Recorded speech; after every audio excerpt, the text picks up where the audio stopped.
Hello, am I audible, sir? Aryan, market scientist, sir, am I audible? Yes, Vijay, you are completely audible. All right, awesome. Market scientist, sir, are you there with us now? Sir, you're on mute. Yeah. Hi, Vishu. Good Hi, evening. sir. Yes, I'm there and you're audible, perfectly audible. All right, awesome, sir, awesome.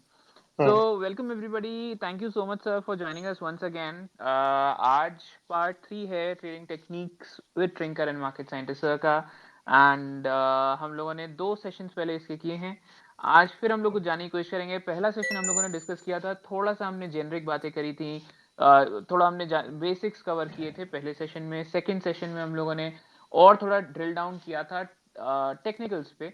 And आज हम लोग थोड़ा और सीखने की कोशिश करेंगे, but इससे पहले कि हम लोग एक्चुअल ट्रेडिंग टेक्निक्स पे जाएं, आई थिंक सर मैं आपसे पूछना चाहता हूँ. आज बहुत काफी अलग दिन रहा है एंड मतलब कहने को तो काफी सारे लोग हैं जो मतलब बोलते हैं कि मतलब मैंने तो एग्जिट कर दिया था, I saw this coming, but I mean as far as I know जितने लोगों का पीएनएल मैंने देखा है उनका सबका ही आज गिरा ही है.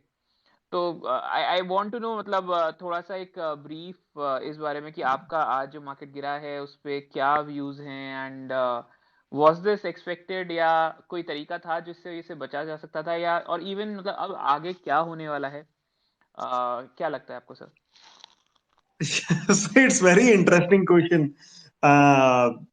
So देखो ऐसा है कि मेरा मानना ये है कि ऐसे जो भी फॉल्स आते हैं, राइट, इससे बचने का एक ही तरीका है.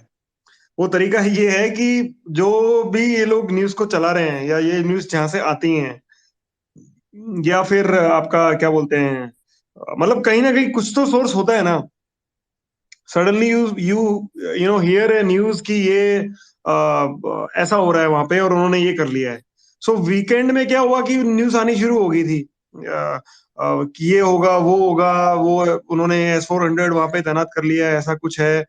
एक न्यूज तो ये भी आई थी कि 16 तारीख को वो करेंगे, तो मतलब डेट भी पता लग गई थी. तो कहने का मतलब ये है कि ऑल ऑफ सडन जब ऐसी न्यूज़ेस आती है ना, तो आप कुछ नहीं कर सकते हो. मैं आपको एक ना एग्जांपल देता हूँ. जिस दिन नोटबंदी हुई थी इंडिया में, उस दिन निफ्टी शायद 8800 या 8600 के आसपास ट्रेड करा करती थी.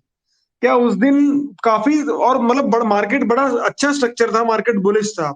लेकिन जो भी लोग ट्रेड लेके लेके बैठे थे या जिनकी ओपन ट्रेड थी, ठीक है, अच्छे खासे स्टॉक्स अच्छे खासे स्ट्रक्चर्स के साथ, क्या उनको पता था कि ये न्यूज आ जाएगी 8 बजे की? नहीं पता था. लेकिन आई और आपने देखा कि मार्केट ने कैसे 2-3 दिन वॉलेटाइल रिएक्शन दिया और बॉटम बना दी, राइट. और उस बॉटम को फिर हमने शायद आपके इसमें ये 2020 के फॉल में ही तोड़ा था या उसी के आसपास हमने एक बॉटम बनाई थी. सेम एक और इंस्टेंस है जब सर्जिकल स्ट्राइक हुआ.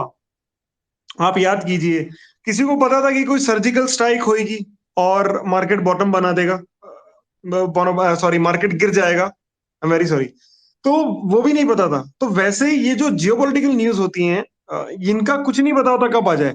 अभी आपको मैं एक सीधी सी चीज बताता हूँ, फिर मैं इस चीज पे आऊंगा कि रशिया का यूक्रेन का इशू आज से नहीं चल रहा है. मैं फिर बात बोल रहा हूँ, जैसे पिछली बार भी पूछा था, ये 6-7 साल से चल रहा है. ये सिर्फ एस्केलेट हुआ है. और एस्केलेट होने का रीजन क्या है कि यूएस ने इंटरवीन कर लिया यहाँ पे. यूएस का इंटरवेंशन क्यों था? Why US intervene? Because US wanted that कि मतलब यूक्रेन के थ्रू, मतलब कहीं ना कहीं मैं अपना डॉलर का दबदबा कर बनाने के लिए कहीं ना कहीं मैं उसको पुश करूं कि तू नाटो की तरफ बढ़ भाई, मैं तेरे साथ हूं ओवरऑल. तो क्योंकि ऐसी कोई भी सिचुएशन, ऐसा कोई भी एस्केलेट होता है, समझ रहे हो, तो आपको पता है कि क्या होता है, डॉलर जो है स्ट्रेंथन हो जाता है, DXY जो है, ठीक है. तो बड़े ही मतलब इसमें ना अलग अलग वो होते हैं. तो ये मैटर एस्केलेट हुआ इसलिए इतना बड़ा. ऑन द फ्लिप साइड अगर आप देखोगे रशिया में, साइकोलॉजिकली जो मतलब मेरी अंडरस्टैंडिंग बता रहा हूँ, पुतिन का एक अपना दबदबा जो था, अच्छा खासा था, वो और बढ़ गया. अभी वो कम हो गया था लेकिन और बढ़ गया इस पूरे उससे. उन्होंने शो कर दिया कि भाई हमारा क्या दबदबा है क्या नहीं है. अभी देखो सारे कंट्रीज हमको बोल रहे हैं वॉर मत करो, राइट, और वो हीरो बन गए. और आई एम श्योर ऐसा कोई, मेरे को तो लगता नहीं भाई देखो हो सकता है मैं गलत भी हो जाऊं, पर वॉर होगी नहीं. बिकॉज पुतिन जो हीरो बन गए हैं ना, वो पहली गोली तो नहीं चलाएंगे या अटैक तो नहीं करेंगे। यूक्रेन की तो हिम्मत ही नहीं अटैक करे, राइट? बिकॉज अभी पुतिन जो हीरो बने हैं, जो एक एक दबदबा बना है ना, या जो उनकी एक, कभी नंबर्स हम बोलते हैं जैसे इंडिया में नंबर्स बने हैं, वो खराब हो जाएंगे अगर उन्होंने वॉर छेड़ दिया तो। समझ रहे हो? अपनी उनकी कंट्री के लोग इन्हें बोलेंगे तुमने वॉर कर दी फालतू में। ये चीज है। तो बहुत सारी चीजें हैं। बहुत सारे अच्छे लोग हैं जिन्होंने ट्विटर पे या और जगह डाला भी है कि situation is very normal in Ukraine and Russia. So more than these two countries people are discussing कि भाई वॉर होगा। वो कुछ नहीं कर रहे, वो सिर्फ अपनी सेना लेके बैठे हैं काफी महीनों से। थोड़ी बहुत बढ़ा दी, कुछ न्यूक्लियर हथियार वगैरह जो है वो आगे कर दिए उन्होंने, बस इतना है। वो प्रेशर बनाने की टेक्निक्स होती हैं। सो मेरा मानना ये है, आज का जो फॉल आया, मेरे को लगता नहीं किसी ने मतलब जितना बड़ा फॉल था आज, इसको एंटिसिपेट ऐसे किया होगा भाई हाँ इतना हो जाएगा। हाँ, ये जरूर पता लग गया था कि भाई निफ्टी का स्ट्रक्चर वीक है। 16-17 7, हम बार बार ही पहले बोल रहे थे कि 17,700 के ऊपर नहीं जाएगी तब तक आप मार्केट को पॉजिटिव नहीं कह सकते। मतलब ब्रॉड बेस्ड रैली नहीं आएगी, स्टॉक स्पेसिफिक सेक्टर ही रैली चलेगी। रिजल्ट ठीक ठाक बहुत अच्छे आ जाएंगे तो चल जाएगा, नहीं आएंगे तो गिर रहा है। ये सिनेरियो चल रहा था। ये कितनी बार अपने बोला था कि वो बहुत बड़ा पॉइंट 17,500-600 वाला बैंड, वो क्रॉस ही नहीं हो पाया वीकली बेसिस पे। पिछले वीक हमने उसके नीचे क्लोजिंग दी और फिर आपने देखो उसका फॉलो थ्रू कितना अभी आया। सो मेरा मानना यही है विशु कि मोटा मोटा ऐसे फॉल्स को कोई एंटिसिपेट नहीं कर सकता है। और 100 में से 2 आदमी अगर निकल भी गए, सपोज करो, हो सकता है कि 100 में से 98% लोग नहीं निकल पाए ऐसे फॉल से पहले, या पार्शली निकल गए, 2-4 ट्रेड आपके हमेशा रह जाएंगे। 2 आदमी ऐसे, 2% ऐसे लोग हो सकते हैं, हो सकता है पूरा पोर्टफोलियो निकाल दिया हो और उनको लग रहा हो कि भाई हाँ अपने सही टाइम पे निकल गए। लेकिन आज उन्होंने, हो सकता है वो 100% एग्जिट कर गए ऐसे फॉल से पहले, लेकिन जरूरी नहीं है कि नेक्स्ट जो फॉल आएगा, जो सडन फॉल्स आते हैं जिसका किसी को पता नहीं, उस टाइम पे उनके पास जीरो पोजीशन हो। Because nobody can 100% perfect in stock market. मैंने तो एक्सपीरियंस से यही जाना है। इवन मैं अगर मैं अपनी बात करूं तो आई वॉज कॉशियस, स्टिल मेरी पोजीशंस थी कुछ 5-6, राइट, कि भाई चलो ये स्ट्रॉन्ग स्टॉक्स हैं। आज भी, आज की डेट में भी उनकी क्लोजिंग स्ट्रॉन्ग हुई है। वो स्टॉक्स अपने 20 EMA के ऊपर बंद हुए हैं, जहां मार्केट 200 EMA की तरफ बढ़ रहा है। आज भी उनका स्ट्रक्चर स्ट्रॉन्ग है कि मार्केट में कुछ भी रिलीफ रैली आए, बाउंस आए, तो स्टॉक बढ़ जाएंगे, इतना है। लेकिन पोजीशन सबके पास रहती है। तो पोजीशन है, 2-4 प्रॉफिट में थी, 2-4 लॉस में थी थोड़े बहुत, तो आज ये हो गया प्रॉफिट कम हो गया, लॉस थोड़ा और बढ़ गया, राइट। तो कहने का मतलब कोई बंदा 100% एग्जिट ऐसे फॉल से पहले तो मेरे को लगता नहीं कर सकता है। और कर भी लिया वो बाय चांस होते हैं, 2 से 3 लोग। और नेक्स्ट जो फॉल आएगा हो सकता है उसमें उनके पास भी पोजिशन हो। कभी भी आ सकता है ऐसे फॉल्स, मतलब जो एक्सीडेंटल फॉल्स होते हैं न्यूज की वजह से या उसकी वजह से। और एक्चुअल में देखा जाए तो यूएस रशिया जो इशू है, उससे बड़ा इशू जो है वो वहां के बॉन्ड यील्ड का था मेरे ख्याल से। तो ये तो सब खबरें बनी है आपकी सैट संडे को। ये तो एक एक डाइवर्जन क्रिएट हुआ है कि इसकी वजह से फॉल हुआ है। मेनली जो जहां पे मार्केट ज्यादा कंसर्न है वो यील्ड का है। मैं आज भी कह रहा हूं आपको, अगर आपकी यूएस बॉन्ड यील्ड, उन्होंने वीकली अगर आप जाके देखोगे तो ग्रेवस्टोन डोजी बनाया है, उसका फॉलोअप अगर आता है और बॉन्ड यील्ड 190 जो है लेवल, उसके नीचे जाती हैं अप टू 180, आपको एक रिलीफ रैली देखने को मिलेगी मार्केट में, सारे मार्केट में। मतलब यूएस करेगा फिर फॉलोड बाय ऑल। हालांकि एग्जैक्टली जो मूवमेंट होगा वो कैसा होगा वो आज आप कह नहीं सकते हो, वो मूवमेंट आज हो या कल हो। बट मेरा मानना यही है, रशिया और इसके इशू से बड़ा जो इशू है वो आपके बॉन्ड यील्ड का इशू है वहां पे। बिकॉज इन्फ्लेशन इतना ज्यादा हो गया है कि आप मतलब मेरे को तो लगता नहीं कि बहुत ज्यादा रेट हाइक करने से भी इन्फ्लेशन कंट्रोल में आएगा। ये मेरा पर्सनल व्यू है, right.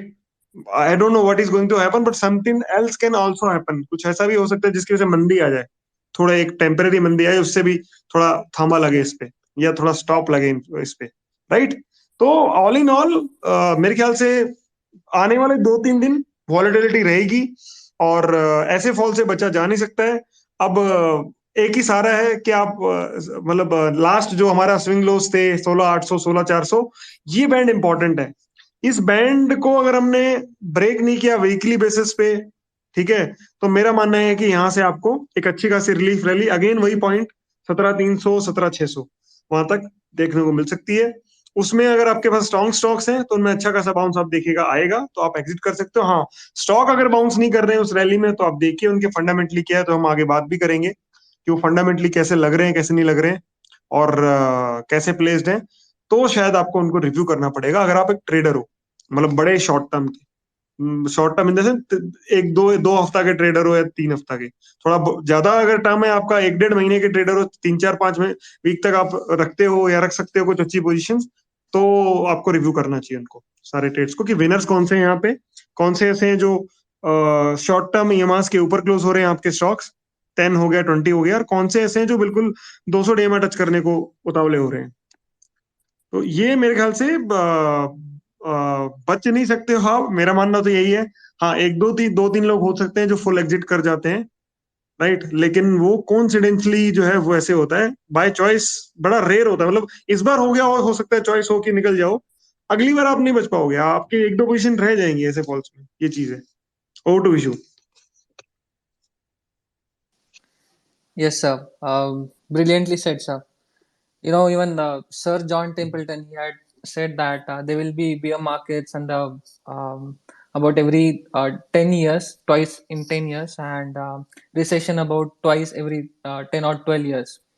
Right, But predicting the market is not anyone's job, and this is impossible to do. Right? If anyone right, was there to, if anyone was able to predict the markets, so today the person would have been somewhere at the far place. Right. So even as I saw today in the Nifty, so Nifty is very close to 200 DEMA, हम्म।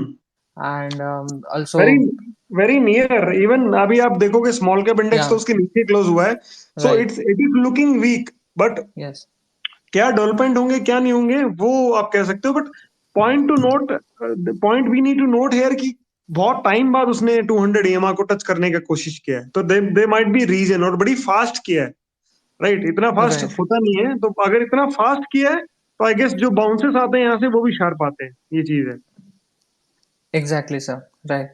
मेरा but जितना one भी thing, their experience, is one thing that I would like to add, कि अभी structures जो हैं already broken structure थे। मैंने पिछली बार बोला था कि रेस्ट करने गया मार्केट और चोट लग गई, तो चोट लगी हुई थी, रिकवरी आधी आई थी और मतलब फिर से चोट लग गई। तो स्ट्रक्चर्स बड़े खराब हो गए हैं ज्यादातर स्टॉक्स के, सेक्टर्स के। तो जो रिकवरी होगी ना वो थोड़ी मतलब फ्रजाइल टाइप की होगी, मतलब जब तक धीरे धीरे कंसोलिडेट होके मार्केट इससे बाहर ना निकले और कैश ना आए मार्केट में, तो बड़ा ही स्टॉक स्पेसिफिक और सेक्टर स्पेसिफिक रैली आपको देखने को मिलेगी आने वाले 2 हफ्ते तक एटलीस्ट। और उसके बाद अगर मार्केट जो लेवल हमने बात कर रहे हैं 17,600, उसके ऊपर वीकली अगर कोई क्लोज देता है, तभी ब्रॉड बेस रैली अगर आएगी तो वो आएगी, नहीं तो मेरा मानना है कि मार्केट कंसोलिडेट ही करेगा फर्दर। ये चीज है। और Q4 की अर्निंग्स को भी डिस्काउंट करना स्टार्ट कर देगा। Yes Vishu. right, sir, right, sir. So I think what happened today is wasn't predicted or wasn't even analyzed by anyone. तो ये ग्लोबल सेल ऑफ था एंड दिस हैपेंड। किसी का पोर्टफोलियो आज रेड था, किसी का ग्रीन होगा। So the person who was in green must have been lucky today. In the Nifty 50 stock, only the TCS was the only stock which ended in the green, while rest 49 stocks were bleeding in red. तो अगर is there any chance, मतलब मैंने जितना मेरा experience है, तो news के हिसाब से, न्यूज की वजह से जब मार्केट गिरता है या जब कोलैप्स होता है या जब भी उठता भी है, तो उतनी ही तेजी से उसका एक यू टर्न होता है।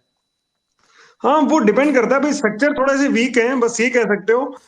मतलब हो सकता है कि भाई ये फॉल तो था कि भाई मार्केट वीक है, राइट। मतलब कई लोग थे जिनको एक्सपेक्टेड था। मेरे को इतना बड़ा फॉल तो नहीं था, पर ये था कि भाई हाँ 17,000 तक जा सकता है, कोई बड़ी बात नहीं कि ऑलरेडी हम लोग वीक जोन में हैं। लेकिन कहने का मतलब पोजीशन से नहीं बच सकते हो, मेरा कहने का मतलब ये है। फॉल आप प्रिडिक्ट कर लोगे कि भाई इतना आएगा, लेकिन फिर भी आपकी पोजीशंस रहेंगी कुछ ना कुछ, जहां पे आप लॉस में आ जाओगे या प्रॉफिट कम हो जाएगा। ये दोनों चीजें होती हैं जनरली। बच नहीं सकते हो कि भाई मैं एग्जिट कर जाऊं, बिकॉज मार्केट का नशा ही ऐसे एक ऐसा नशा है कि जिसमें कुछ भी हो, आप एक आधी पोजीशन रखोगे, 2-4 पोजीशन, चलो ये स्ट्रांग लग रहा है इसको तो ले लूं, तो उसी में आपका प्रॉफिट कम हो गया, तो वो भी एक प्रकार से लॉस है ना। ये चीज है।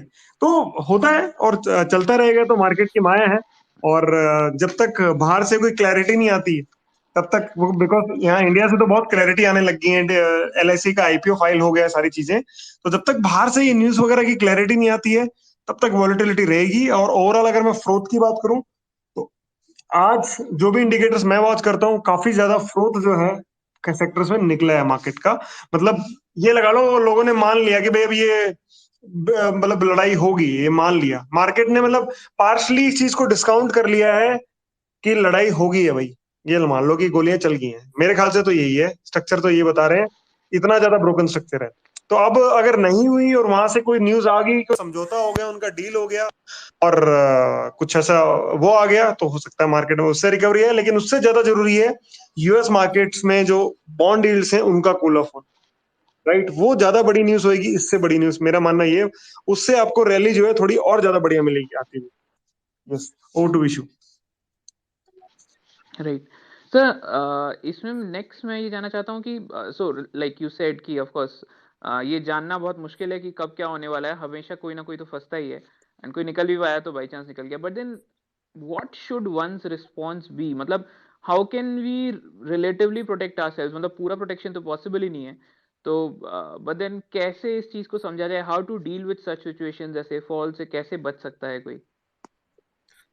फॉल से देखो, फॉल से बचना मुश्किल है, लेकिन आप एक काम कर सकते हो। जैसे मतलब मैं पर्सनली करता हूँ, अभी भी मेरी जो पोजीशन है उसमें किया है कि जब भी आपको लगे कि मार्केट का डायरेक्शन क्लियर नहीं है और स्टॉक स्पेसिफिक एक्शन है और आपके पास कम पोजीशंस है, तो आप जो क्वांटिटी लेते हो, तो अगर आप 100 शेयर ले रहे हो किसी के, राइट, या 1 लाख रुपए किसी शेयर में लगा रहे हो, तो आप 1 लाख मत लगाओ, ज्यादा से ज्यादा 50,000 लगाओ, क्वांटिटीज कम कर दो, समझ रहे हो आप। अच्छे ट्रेड लो, स्ट्रॉन्ग ट्रेड जो स्ट्रॉन्ग सेटअप्स हैं वो लो, और वहां पे 50,000 रुपए लगाओ, मतलब 50% मैक्सिमम आप अपना पैसा उसमें ट्रेड के लिए डालो, ठीक है। उससे 1 रुपया ज्यादा मत डालो, और मिनिमम मतलब 20 से 25%, 30% डाल दो। तो उससे क्या होएगा कि आपका कैपिटल जो है ना, आप पूरा कैपिटल यूज नहीं कर रहे हो। एक तो पहले आप 40-50% कैश में बैठे हैं, सपोज करो आपको लग गया भाई 50% कैपिटल यूज कर रहा है, उस 50% में से भी आप 25% पैसा ही डाल रहे हो, और इनकेस कोई फॉल आ भी गया, जैसे अभी ये वाला आया, तो कुछ स्टॉक्स में आप थोड़ा सा एवरेजिंग कर सकते हो, जहां पे आपको लगता है कि यार ये स्टॉक ज्यादा फॉल नहीं करे इतने बड़े फॉल के बाद भी, जैसे आज कुछ स्टॉक्स थे, तो उसमें ऐसे मार्केट का डायरेक्शन क्लियर हो कि भाई अब ये स्टॉक ने तो बॉटम बना ली है, मार्केट या मार्केट रैली कर रहा है, शॉर्ट टर्म कोई बॉटम बना दी 2-4-5 दिन की, और ये स्टॉक स्ट्रांग लग रहा है, तो वहां थोड़ा और खरीद लिया उस वाले स्टॉक में, स्ट्रेंथ वाले में।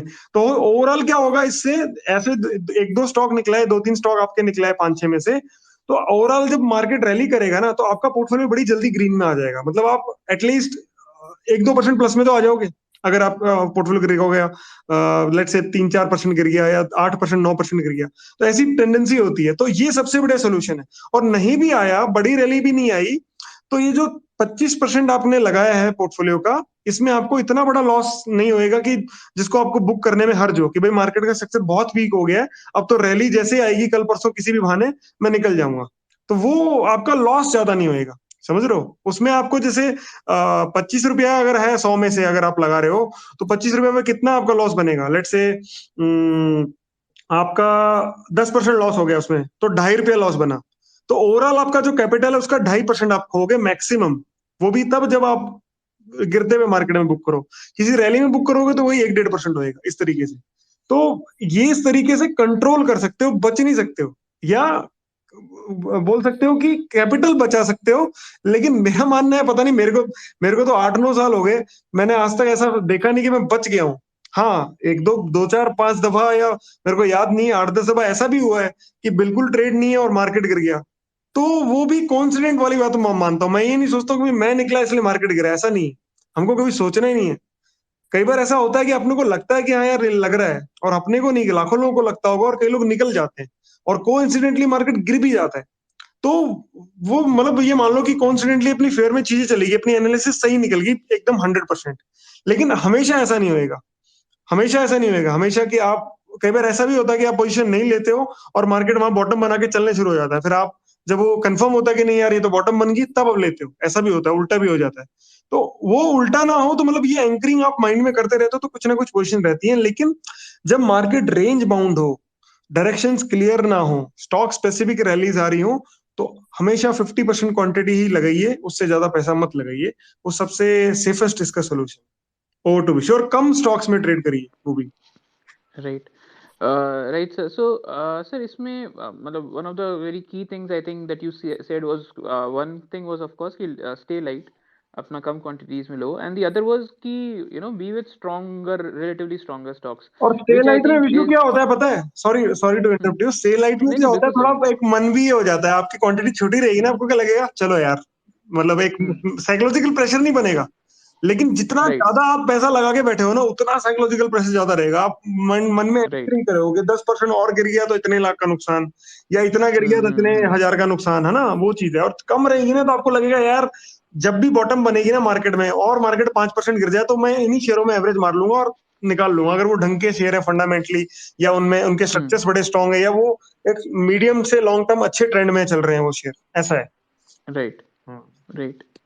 बिल्कुल सर, मतलब I mean, and that is I think, so जैसा आपने बताया कि अच्छे स्ट्रक्चर हो, अच्छे फंडामेंटली स्ट्रॉन्ग स्टॉक्स हो, आई थिंक दैट इज व्हाट आज का हमारा थोड़ा डिस्कशन भी हम लोग उसी के अराउंड करना चाह रहे हैं। तो I think that is a perfect segue to get into that, कि how do I identify these stocks that have a good structure, how do I identify these stocks that have a good fundamental। तो उसके लिए क्या process होनी चाहिए, क्या procedure चाहिए, what should I see, and कैसे आइडेंटिफाई किया जाए ऐसे स्टॉक्स को जो कि मेरे को हेल्प करेंगे, अच्छे टाइम्स में अच्छे चलें और ऐसे टाइम्स में थोड़ा सर्वाइव करने में हेल्प करें। हाँ देखो, वो सरवाइव करने में हेल्प करने के लिए, जैसे हमने टेक्निकल्स की बात करी थी, तो ऐसे फॉल्स में आपने ये देखना है, आजकल तो बहुत इंडिकेटर हो गए हैं यार, मतलब इतने सारे इंडिकेटर्स हैं कि मतलब आप कुछ भी यूज कर लो। जैसे मैं तिजोरी यूज करता हूँ, तो तिजोरी का पेड अगर वो लोगे सब्सक्रिप्शन, तो उसमें आपको मनी फ्लो का पूरा आ जाएगा कि एक दिन में, एक हफ्ते में, एक महीने में कितना पैसा वो स्टॉक में आया, उस सेक्टर में आया, और उस सेक्टर के भी जो मेन मेन जो स्टॉक्स होंगे उनमें कितना पैसा है, वहां से पता कर सकते हो। आज भी दो चार पांच ऐसे स्टॉक्स थे या सेक्टर्स थे जहां पे पैसा गया है और ग्रीन में बंद हुए हैं वो स्टॉक्स, ठीक है। तो इतने बड़े फॉल के बाद, और वही साइकोलॉजी है कि क्यों आया भाई, क्या रीजन है, रिजल्ट, और ऑब्वियसली वो जितने भी स्टॉक्स आज ग्रीन थे ना, उनके रिजल्ट आप जाके देखो, राइट, उनके रिजल्ट आप जाके देखो। एक एग्जाम्पल मैं देता हूँ, RHIL करके एक कंपनी है, वो जाके आप चेक करो उसके रिजल्ट क्या थे, और उसमें क्या मतलब 3-4 दिन से रैली आ रही थी, 3-4 सेशन से। तो कहने का मतलब ये है कि ऐसे स्टॉक्स आपको मिल जाएंगे, लेकिन अल्टीमेटली आपको फंडामेंटल रीजन उसके पीछे देखना पड़ेगा, भाई क्यों, ऐसा क्यों कि मार्केट इतना ज्यादा गिर रहा है और इसमें इसमें पैसा क्यों आ रहा है, कोई कोई तो रीजन होगा ना, वो रीजन ढूंढना जरूरी है। तो सबसे सिंपल तरीका यही है कि आप वो स्टॉक्स को ढूंढें, सबसे पहले सेक्टर को ढूंढें, जो मैं बार बार ही बोलता हूँ, सेक्टर जो ट्रेंड में है, राइट, उसमें से जो स्ट्रॉन्ग स्टॉक्स हैं उनको वो करें। जिसमें मैं बार बार ही बोल रहा हूँ, एथेनॉल स्टॉक्स में आज भी पैसा गया है। ओवरऑल आप तो पूरे सेक्टर को देखो तो गिरा हुआ मिलेगा, बिकॉज सारा मार्केट गिरा है, लेकिन कुछ ऐसे स्टॉक्स हैं जहां पे आज मतलब वीकेंड्स निकले हैं और स्ट्रॉन्ग एंड्स ने आज भी माल लिया है वहां पे। तो जैसे मार्केट स्टेबल होएगा, आपको सबसे आगे रैली करते हुए मिलेंगे वो सारे, राइट। तो कहने का मतलब ये है कि टेक्निकली आपको ये पता लग जाएगा, अगर ऐसे मार्केट में कुछ स्टॉक्स 20 EMA के ऊपर बंद हो रहे हैं, या 10 EMA के ऊपर बंद हो रहे हैं, या गिर ज्यादा नहीं रहे हैं, सपोर्ट ले रहे हैं, राइट, या उनका जो कैंडल स्टिक पैटर्न बना है वो डोजी टाइप का है, या कैंडल इतनी स्ट्रांग नहीं बनी, या वॉल्यूम बिल्कुल ही नहीं है, तो मतलब उनपे आपको ध्यान देना चाहिए, राइट, ये चीज है। फंडामेंटली हम लोग बात करेंगे कि कैसे आप पिक कर सकते हो, बेस स्ट्रक्चर जान के कि भाई जो मैं स्टॉक ले रहा हूँ वो फंडामेंटली कितना स्ट्रांग हो सकता है। तो हम एक साइकिल डिस्कस करेंगे, शायद हमने पहले डिस्कस नहीं करी ये वाली, कोई फंडामेंटल साइकिल डिस्कस किया हमने जो कंजप्शन का होता है। नहीं सर, अभी नहीं। ओके। तो फंडामेंटली मेरे ख्याल से आपको कोई भी स्टॉक पिक करना है, तो आप ये देखिए सबसे पहले कि वो स्टॉक कौन से सेक्टर में है, वो सेक्टर कितना बड़ा है, और वो सेक्टर कितना बड़ा हो सकता है। I am again repeating the same thing, वो कौन से सेक्टर का पार्ट है, वो सेक्टर कितना बड़ा है, और वो सेक्टर 2-3 साल में कितना बड़ा हो सकता है। अगर वो सेक्टर 2-3 साल में बहुत बड़ा हो सकता है, या फिर वहां पे अपॉर्चुनिटी साइज बहुत बड़ी है, तो मतलब आपका स्टॉक और सेक्टर सिलेक्शन दोनों सही है। या फिर उल्टा रिवर्स वर्किंग भी कर सकते हो, सबसे पहले सेक्टर छांटिए कि कौन सा ऐसा सेक्टर है जो ट्रेंड में रहेगा आने वाले 2-3 साल तक, राइट। और क्यों रहेगा, क्यों, क्योंकि उसमें अपॉर्चुनिटी साइज बहुत बड़ा है। जैसे सब लोग टेक्सटाइल्स की बात कर रहे हैं, तो क्योंकि टेक्सटाइल में अपॉर्चुनिटी साइज ही इतना बड़ा है आने वाले 4-5 साल में, कि वहां पे आपको पैसा जाता हुआ दिखेगा। लॉन्ग टर्म की मैं बात कर रहा हूँ, ठीक है। सेम आपका केमिकल में बात करूँ, तो केमिकल में सेलेक्टेड कंपनीज में पैसा जाता हुआ मिलेगा आपको। तो जैसे डाइस, अभी डाइस वाली कंपनीज हैं, जैसे अल्काइल अमाइंस और ये सब चले अमाइन है, तो वैसे आप देखिएगा भी जो हमारे डाइस प्लेयर्स हैं, डाइस बनाने वाले जो कलर्स ऐड करते हैं हमारी लाइफ में, हर अलग अलग प्रोडक्ट में, इनका आप देखिएगा टाइम आएगा, इनकी पीस बहुत कम है ग्लोबल के मुकाबले। तो ये बहुत मेरे को लग रहा है 2-3 साल में ट्रेंड कर सकती हैं ये सब कंपनीज। तो कहने का मतलब अपॉर्चुनिटी साइज अगर यहाँ पे बहुत बड़ा है तो आपको जाना चाहिए, नंबर 1। नंबर 2, फिर आप देखिए स्टॉक कि स्टॉक का हिस्सा कितना है। अगर 1 लाख करोड़ का अगर वो सेक्टर है, तो वो कंपनी कितना कर रही है, 10,000 करोड़ कर रही है, 5,000 करोड़ कर रही है, या उसके क्लाइंट्स क्या हैं, उसका काम करने का तरीका क्या है, पिछले 5 साल में ग्रो करी भी है कि नहीं करी है। तो अगर वो पिछले 5-10 साल में ग्रो नहीं करी है और सेक्टर ग्रो करा है तो उस कंपनी को तो लीजिए मत। मतलब इन द सेंस कि कम कंसीडर करिए, हो सकता है अगले 5 साल में ग्रो कर जाए, लेकिन रीजन पता होना चाहिए कि ग्रो क्यों नहीं करी, सेक्टर ग्रो करा है तो। लेकिन अगर सेक्टर ग्रो करा है 5%, वो कंपनी ग्रो करी है 15% पिछले 5 साल में, और अपॉर्चुनिटी साइज बहुत बड़ा है, राइट, उस सेक्टर में कि वो सेक्टर अनदर 10-10% के हिसाब से ग्रो कर सकता है, तो मतलब वो कंपनी लीड करेगी, क्योंकि उसने पिछले 5 साल लीड किया। कब? जब सेक्टर 5% ग्रो करा, कंपनी 15% के एवरेज से ग्रो करी। तो मतलब अब जब सेक्टर 10% के हिसाब से ग्रो करेगा, अल्टीमेटली वो कंपनी कंटिन्यू अपनी पेस रखेगी, बिकॉज उसके पास एक मोट है। वो मोट आपको ढूंढना पड़ेगा। दैट मोट could be your product, that could be your process, कुछ भी हो सकता है, डिपेंड करता है सेक्टर टू सेक्टर, राइट। तो इतना जानने के बाद जब आप कंपनी देखोगे, तो उससे पहले आपको एक प्रोडक्ट का लाइफ साइकिल होता है जो मैं डिस्कस करूंगा, जो आपको समझना पड़ेगा। वो क्या होता है? There are 3 to 4 types of consumption cycles, जिसके या कंजप्शन बास्केट्स जिसको हम लोग बोलते हैं, जो आपको जब आप समझोगे किसी भी कंपनी को या उसके प्रोडक्ट्स को, तो आपको बड़ा हेल्प करेगी। जैसे हम लोग बोलते हैं ना, B2C है, B2B है, बिजनेस टू कंज्यूमर कंपनी है, बिजनेस टू बिजनेस है। कि जो एंड बिजनेस B2C का मतलब ये हो गया भाई, आप प्रोडक्ट बना रहे हो और कंज्यूमर को सेल कर रहे हो वाया चैनल। B2C ये हो गया कि आप प्रोडक्ट बना रहे हो, लेकिन आप डायरेक्टली कंज्यूमर को सेल नहीं कर रहे हो, आप किसी और कंपनी को सेल कर रहे हो, वो फर्दर उसको आगे कंज्यूमर को सेल कर रहे हैं या किसी और को सेल कर रहे हैं, राइट। हो सकता है आप रॉ मटेरियल सप्लायर हो, तो आप रॉ मटेरियल सप्लाई करते हो, आपको फाइनल प्रोडक्ट से मतलब ही नहीं जो कंज्यूमर के पास जा रहा है, आप सिर्फ रॉ मटेरियल सप्लाई कर रहे हो, मतलब ये आप B2B बिजनेस में हो। तो ये तो सिंपल टर्म्स हैं जो सब समझ जाते हैं, लेकिन ये जो कंजप्शन बास्केट में आपको बताने वाला हूँ, ये आपको कहीं नहीं मिलेगा। तो इसमें 3 से 4 बास्केट्स होती हैं, तो just help me out. The first जो बास्केट होती है वो होते हैं आपके, इसको हम लोग बोलते हैं डेली कंजप्शन आइटम्स का बास्केट। तो इस बास्केट में वो सारे प्रोडक्ट्स आते हैं जो हम डेली बेसिस पे कंज्यूम करते हैं। तो विशु, हम लोग डेली बेसिस पे क्या क्या चीजें कंज्यूम करते हैं, अगर हम देखें, मतलब जिसके लिए हम डेली बेसिस पे, मतलब ये लगा लो पैसा खर्च कर दिया या कर रहे हैं, एनीथिंग।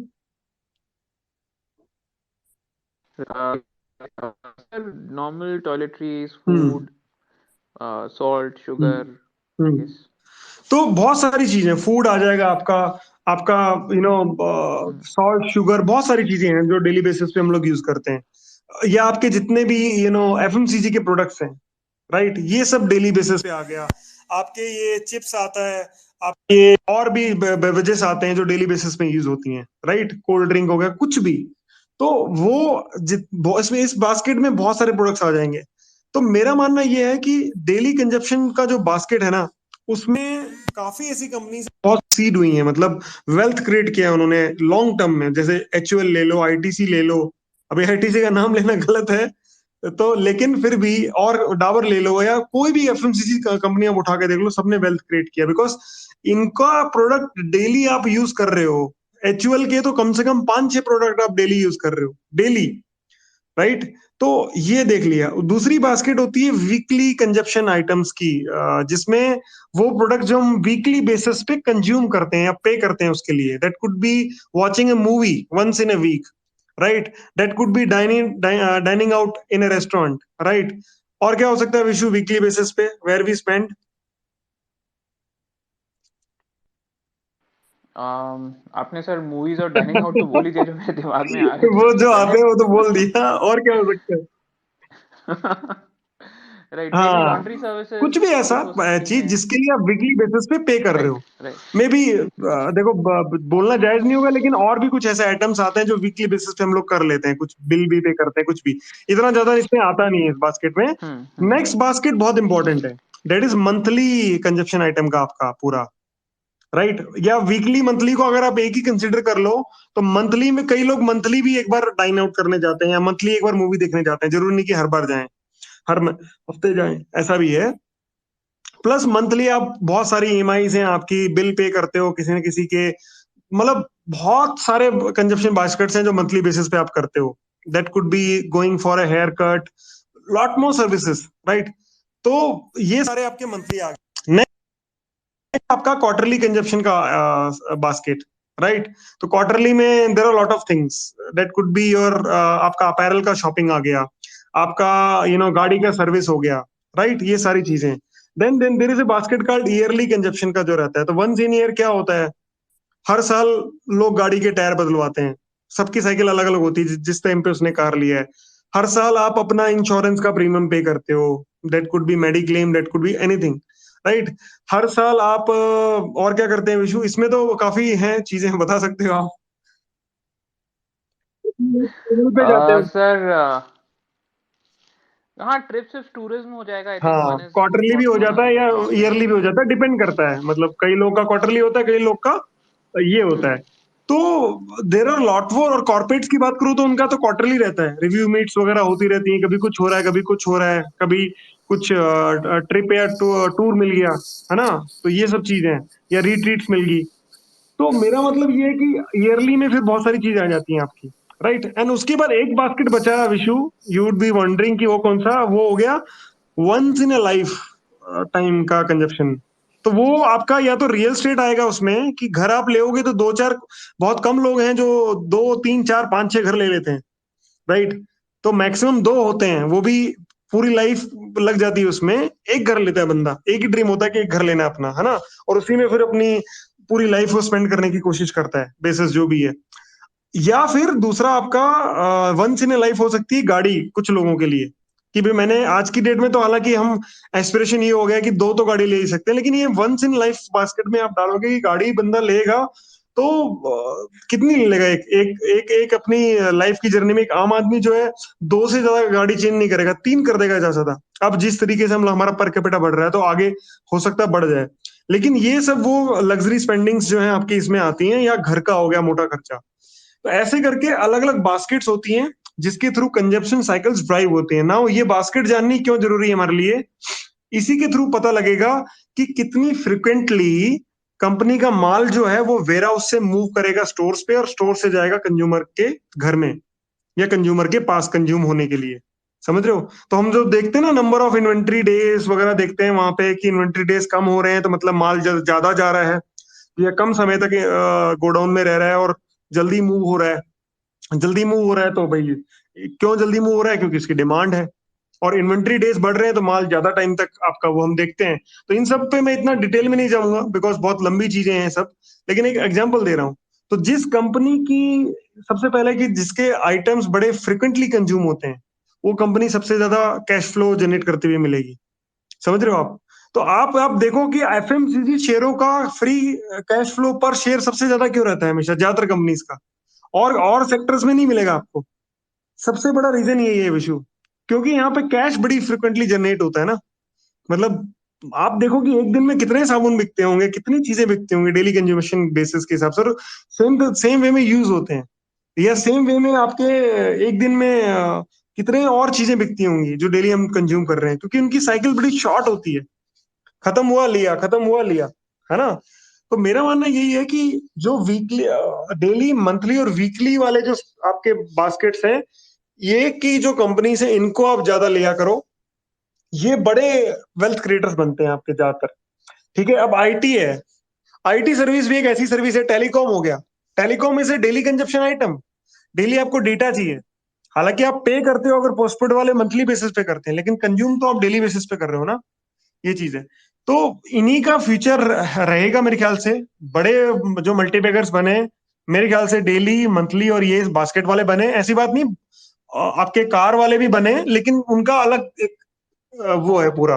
वो once in a lifetime, वो एस्पिरेशनल आइटम है कि यार मेरे को मेरी नौकरी होगी या मेरा बिजनेस अच्छा हो गया, मेरे को कार लेनी है ढंग की, है ना. वो एस्पिरेशनल आइटम है, राइट. या एक स्टेटस को वाला आइटम है कि मेरे को ये कार लेनी है. तो वो वहां पे भी मतलब जो होता है कि जैसे जैसे इकोनॉमी ग्रो करती है, so they would be more people to buy four wheeler other two wheeler, कि भाई अब टू से फोर पे अपग्रेड होना है अगर मेरा बिजनेस अच्छा हो रहा है, या मेरा नौकरी में मेरा प्रमोशन हो रहा है. अगर इकोनॉमी ग्रो करेगी तो ऑटोमेटिकली ग्रो कौन करेगा, सर्विस सेक्टर भी ग्रो करेगा, और जो भाई बिजनेसमैन है, वो एंटरप्रेन्योर्स है, वो भी ग्रो करेंगे, उनका बिजनेस बढ़ेगा. उनका बिजनेस बढ़ेगा तो जो उनके पास काम कर रहे हैं एम्प्लॉइज, उनकी भी सैलरीज बढ़ेगी। उनकी सैलरीज बढ़ेगी तो या तो वो महंगी चीज खरीदेंगे, बाइक में अगर बोलो, या फिर कार खरीदेंगे। तो ये एस्पिरेशनल आइटम्स है सारे। तो यहाँ पे भी मल्टीबैगर्स बनते हैं, लेकिन उसका रीजन एस्पिरेशनल है। उसका रीजन ये नहीं कि उनकी जो साइकिल है बहुत लंबी है, बट एस्पिरेशनल आइटम है। हर बंदे का एस्पिरेशन होता है कि यार गाड़ी लूं मैं, अच्छा घर हो, अच्छा गाड़ी हो, इसलिए ये वंस इन ए लाइफ में डाला मैंने, वहां उससे कनेक्टेड है। तो यहाँ पे भी फिर धंधा जो है अच्छा आता है, जब इकोनॉमी अच्छे दौर से गुजरती है तो बहुत अच्छा ये कंपनीज पैसा बनाती हैं और इन्वेस्टर्स को भी बना के देती हैं। ओवर टू विशु, होप आपको ये कंसेप्ट अच्छा लगा होगा। Right, sir. मतलब this is mind blowing information, sir. But from the aspect of beginners or newbies, it's not easy for us to or them to catch this cycle. जैसे इसमें cash flows होता है, जैसे इनका साइकिल होता है हर एक इंडस्ट्री का। तो सबसे मुश्किल चीज वो होती है कि वो सेक्टर या फिर वो साइकिल को पकड़ना, वो रैली को पकड़ना। So what indicator or anything is there that we can use for the certain industries या फिर ऐसा कुछ जिससे हम इंडिकेटर से ये जान पाए कि this is the time that ये शायद स्टॉक रैली कर सकता है, ये इंडस्ट्री रैली कर सकती है। यस यस, सो देखो, वेरी नाइस क्वेश्चन आपका। एंड आई गेस मतलब it is not as easy as you saying कि आपने देखा और पकड़ लिया उसको। So to make it easy, there are 3-4 things which you need to watch. Number 1, sector को कैसे पिक करना है, we need to know, because once you pick the right sector, कि this sector is looking good and this sector will be in a trend for next couple of years, then stock picking will be very easy for you. But first of all, before the stock, you have to pick the right sector, right? And to pick the right sector, you need to know कि जैसे again I am saying why I should pick this sector over this sector. So you have to make a list of few sectors which you think are going to do better from here on or going to blast from here on in terms of earnings. तो 4 से 5 sector की list बनाइए जो आपको लगता है आने वाले 3 से 4 साल में बच कर सकते हैं, और विद रैशनल कि क्यों कर सकते हैं, what is the reason, what is your rational कि ये सेक्टर्स में अपॉर्चुनिटी साइज बहुत ज्यादा बड़ी है, राइट? उसके बाद आप देखिए कि वो सेक्टर्स का कितना अपॉर्चुनिटी साइज है, कितना हो सकता है, कितना नहीं। एंड देन उसके बाद फिर आप देखिए कि वो सेक्टर अगर जो भी उनकी लीडिंग कंपनीज हैं वो प्लेस्ड कहाँ है, वैल्यूड है, अंडर वैल्यूड है, ओवर वैल्यूड है, कहाँ है, राइट? और पिछले 2 साल में 3 साल में क्या परफॉर्मेंस रहा है।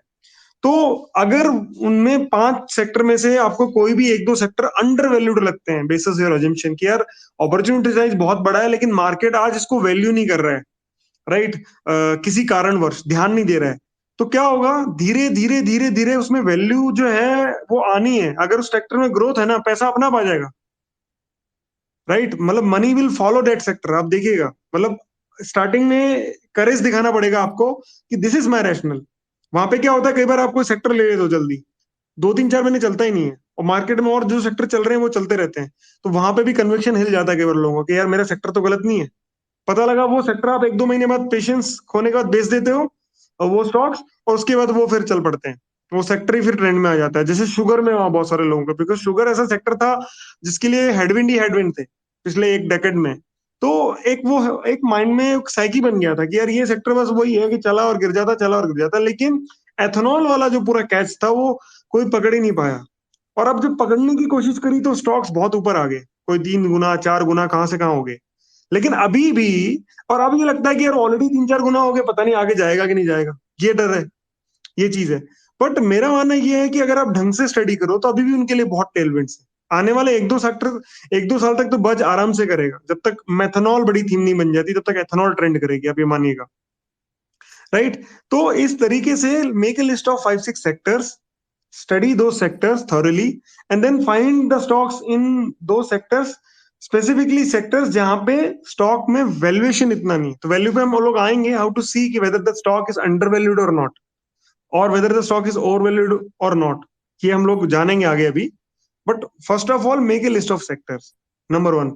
Number 2, sometime you have to take contra bet on sectors as well, specifically beaten down sectors की किसी रीजन की वजह से 1-2 साल तक बीटन डाउन है, बट अभी नाउ अच्छा कर सकते हैं बेसिस सम फंडामेंटल टेलविंड्स। जैसे अभी 2 सेक्टर्स हैं जो मेरे को लग रहा है बहुत अच्छा कर सकते हैं, या 3 सेक्टर्स हैं जो एक तो मतलब होटल तो पिछले साल ही हमने डिस्कस किया था, वो तो कॉन्ट्राबैट नहीं है, वो तो क्लियर कट एक है कि भाई होटल्स का जो बुरा हाल हुआ है पिछले 2 साल में वो आगे नहीं रहेगा। आप ये Q3 की अर्निंग्स देखिए होटल सेक्टर की कितनी सही है, तो वो मतलब it's sunrise, it could be a sunrise sector from here on. तो जो बुरा होना था हो गया उनसे स्टॉक्स के साथ। अब हो सकता है कि कह सकते हो कि वर्स्ट इज बिहाइंड फॉर दो सेक्टर, लॉकडाउन तो नहीं लगेगा, इतना है उनका अर्निंग्स बढ़ता रहेगा, और उन्होंने सीख लिया है कि लॉकडाउन में भी अर्निंग्स कैसे निकालना है या डिसरप्शंस में भी कैसे वो लाना है, किसी भी तरीके से अलग अलग वैल्यू ऐड ऑन करके। Similarly there are 2 sectors, number 1 is your airline sector.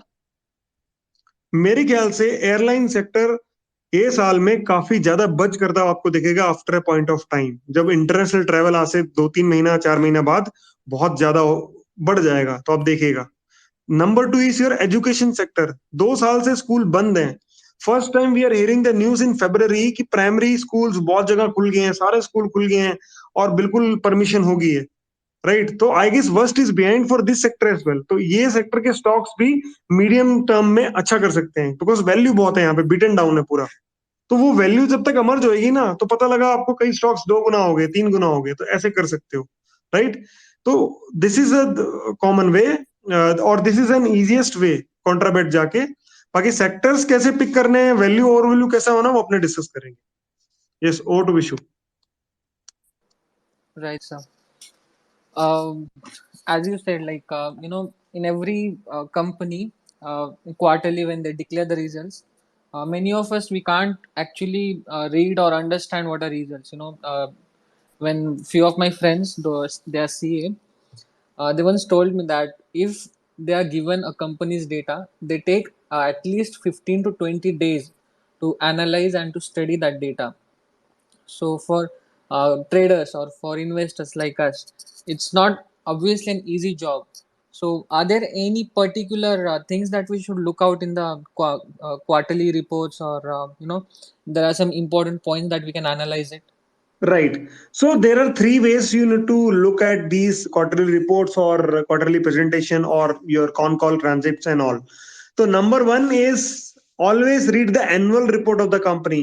Okay, what company is saying, okay, what company is going to do, right? What is the view of the company, right?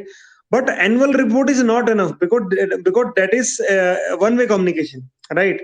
वहां पे there is no exchange of words. वो they are just sharing their view and all. Then second thing is your con call transcript. उसमें क्या होता है, there is a two way communication. तो there are lot of people who are asking the question and there lot of people who are responding to those questions, right. वो आपको ज्यादा better clarity देती है whether management is walking the talk और not. होता है ना कि sometimes many analyst ask critical questions as well, or important questions ki you said in the last quarter you said, or in the last con call you said ki we would do this thing, but this thing doesn't happen. तो what is the reason and what you expect? तो बहुत सारे counter questions भी होते हैं।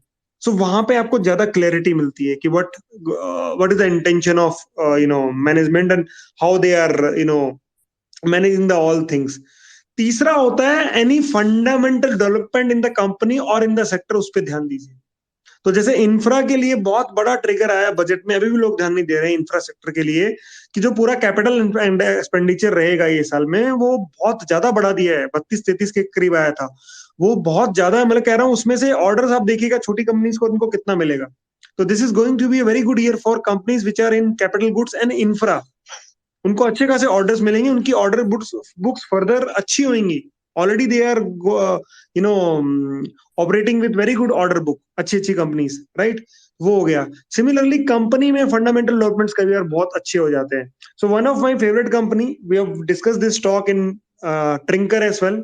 once upon a time we used to hold this stock because ट्रिंकर is our trading portfolio। तो उसमें जब वीक स्ट्रक्चर हो जाता है तो हम उससे उस स्टॉक से एग्जिट कर देते हैं। तो now we have exited, but in a different portfolio we are still holding that company, and the name of that company is Southern Petro and Industrial Corporation, SPIC के नाम से है। उसमें एक फंडामेंटल डेवलपमेंट हुआ था लास्ट ईयर मार्च 2021 में। They have change their feed stock from naphtha to gas. वो इतना बड़ा डेवलपमेंट था इस कंपनी के लिए, जिसकी वजह से that working capital requirement has gone down. Your number of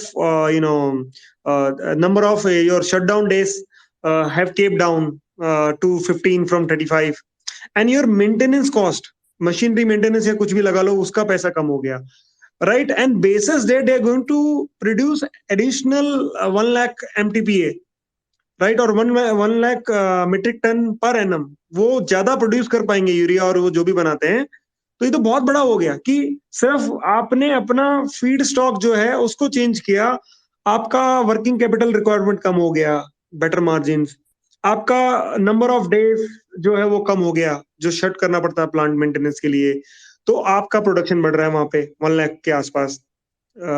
और आपका मेंटेनेंस कॉस्ट भी कम हो रहा है, तो अगेन डेप्रिसिएशन और कई चीजें जो इम्पैक्ट करती हैं। So all in all is a big boom for that company for next couple of quarters. तो Q1 में थोड़ा दिखा, Q2 में अगर आप रेवेन्यू देखोगे तो और अच्छे से देखी, और Q3 में अगर आप देखोगे आज ही रिजल्ट आए हैं उसका पैट, अगर मैं ध्यान से आपको देख के बताऊं, I just saw the results just before this call.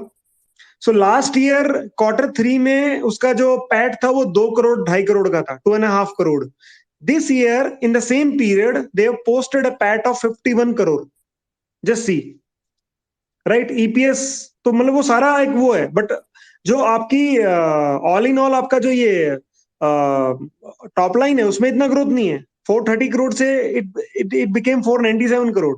सो मोटा मोटा 70 करोड़ का है, तो आपका 17-18% ग्रोथ है वहां पे। लेकिन आप देखो, look at the PAT, PAT में तो आपका 10 और 20 गुना आपका बढ़ गया इस पूरे डेवलपमेंट से। और अभी तक अगर आप देखोगे 3 क्वार्टर में, पिछले साल रेवेन्यू थी 5500 या sorry 1500 crore, this year 1600 crore, but look at the PAT, PAT was around 51 crore and this year 132 crore. और अभी मैं कह रहा हूँ चौथे क्वार्टर में भी आपको सेम रिजल्ट देखने को मिलेंगे, राइट? तो वंस एक बार मार्केट स्टेबल होता है तो ऐसी कंपनीज आपको रैली करती हुई मिलेगी, देखना आप, मतलब या सबसे पहले लीड करेंगी उसमें एंड ऑल। तो इस तरीके से आप सेक्टर्स वाइज, कंपनी वाइज देख सकते हो कि क्या फंडामेंटल चेंज हो रहा है through con call and all, और एनी पर्टिकुलर न्यूज कुछ आ जाता है उसको रीड करो आप। तो अल्टीमेटली लोग बोलते हैं कहां से करें, क्या करें, there are lot of sources.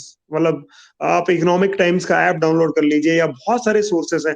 मतलब तिजोरी का जैसे मैंने एक एग्जांपल दिया, नॉट ए प्रमोशन, बट उसके थ्रू आपको बहुत सारे इनपुट्स मिल जाएंगे, कौन से सेक्टर में क्या हो रहा है, क्या नहीं हो रहा है, कितना कैपेसिटी है उसका, कितना यूटिलाइजेशन है, सारी चीजें। तो ये थोड़ा करना पड़ेगा अगर आपको अच्छा पैसा बनाना है।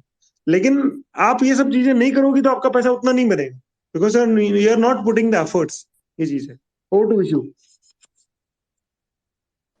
Right, sir, right. Of course, the hard work doesn't have any other alternative, right. and there's no shortcut to the success.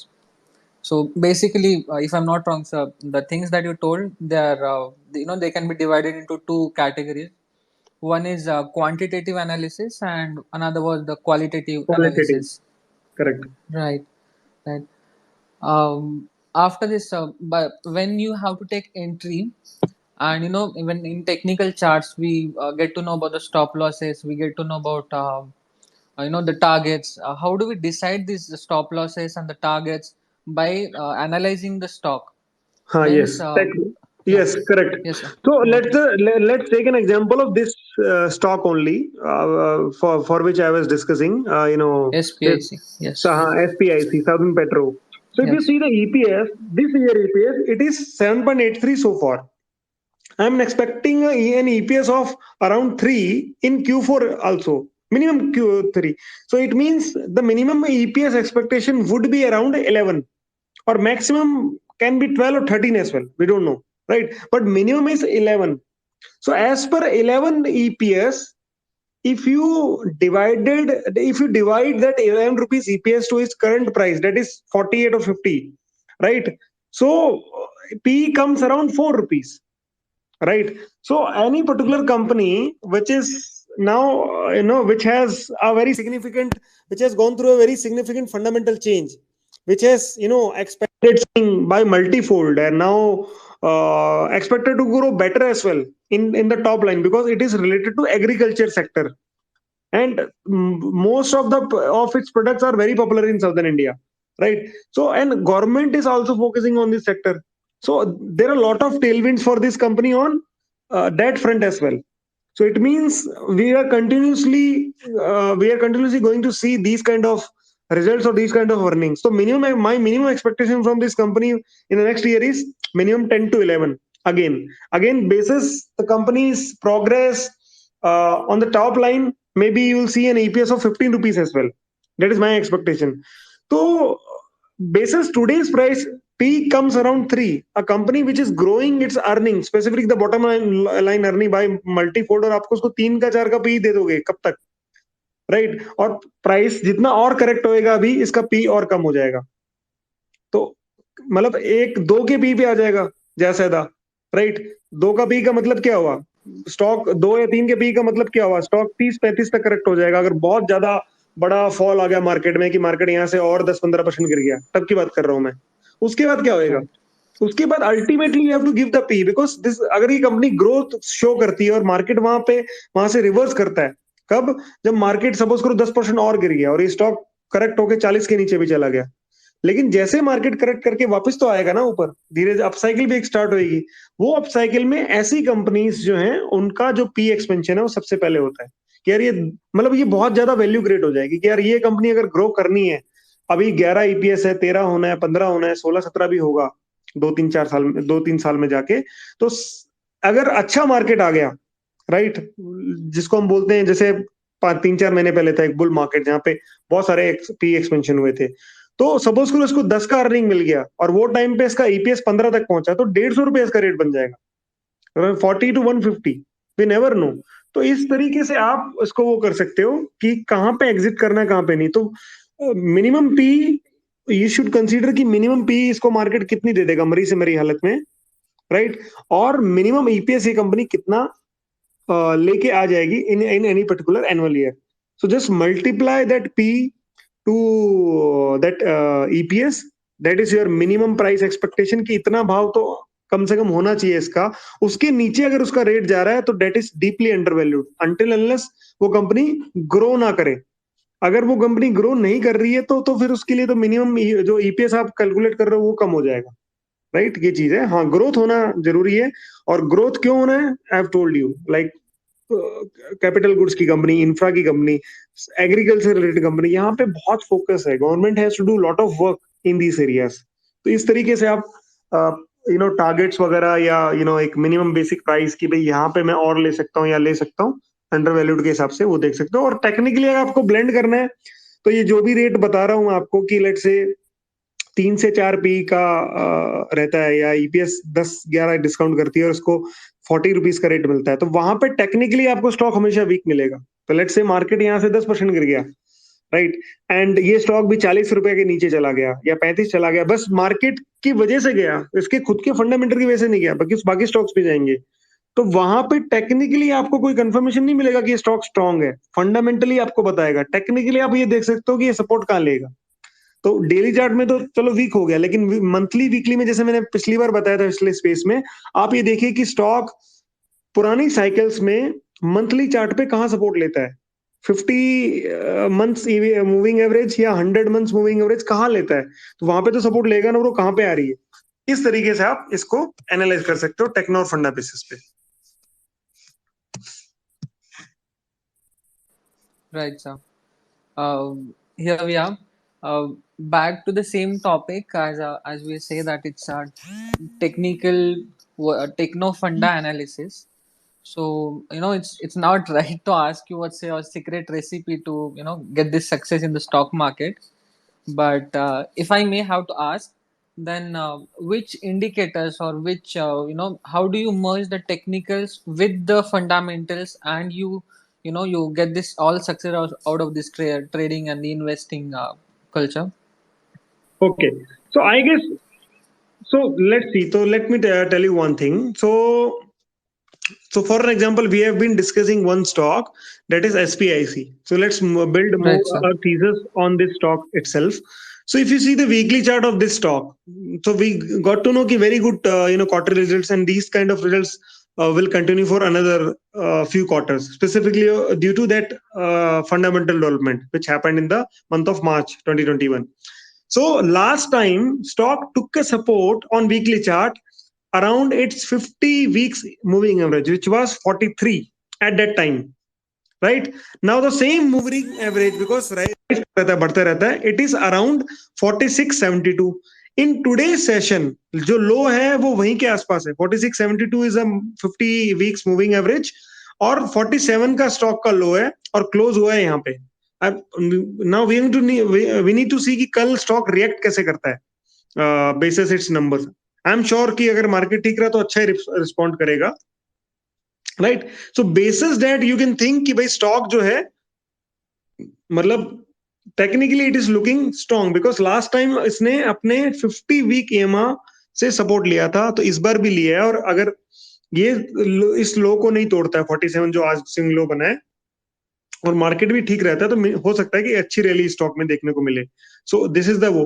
But if this stock breaks this low, this 47 or this 50 weekly EMA, then there will be some reason, and I'm sure that reason will be market only, not company's fundamental, because company का तो ये quarter में भी काम हो रहा है, ये क्वार्टर में भी रिजल्ट अच्छा आएगा, बट मार्केट सेंटीमेंट की वजह से हो सकता है उसको तोड़ दे.